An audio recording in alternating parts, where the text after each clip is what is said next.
Several prisoners of war that Tigray television has spoken to say that the Eritrean government is implementing tactics of terror on its own people to manipulate them into getting into war. These tactics include imprisonment, torture, and threats, they say. Salah Abdul Muhammad is an Eritrean prisoner of war who says he'd been imprisoned before he was suddenly forced to fight in this war.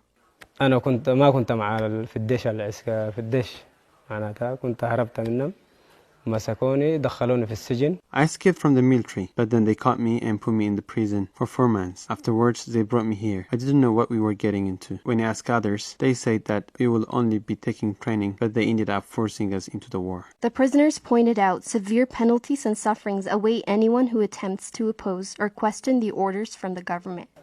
باختيارك ما في اختيار هناك. تمشي مجبور أنت لو ما مشيت يجي يقفل بيتك.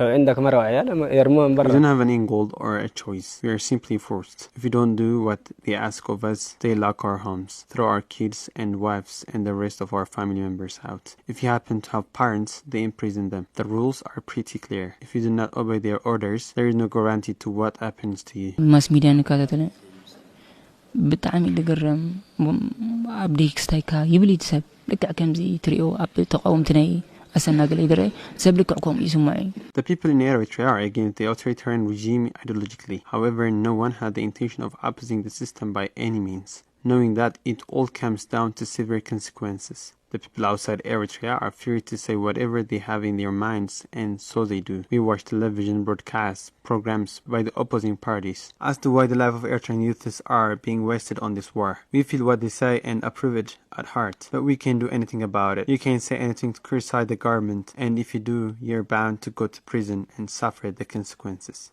Another prisoner of war, Idris Muhammad, says he had little knowledge of what he was getting into. He says that they weren't made aware of the objectives of the war or even where they were being taken.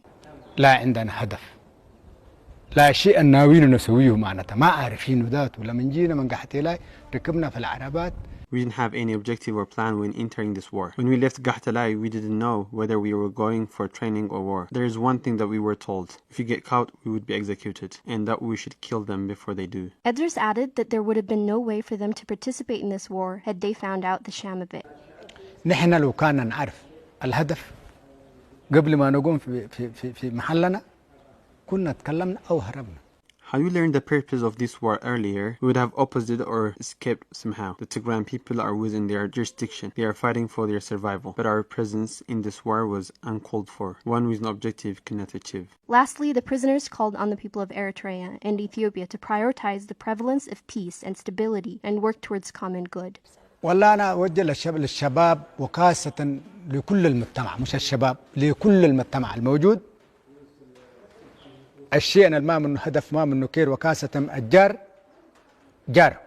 We wish for this war to end. Nothing good comes out of war, because war only brings destruction. I would advise everyone in Eritrea to refrain from getting involved in this pointless, wordless war, especially with a neighboring country.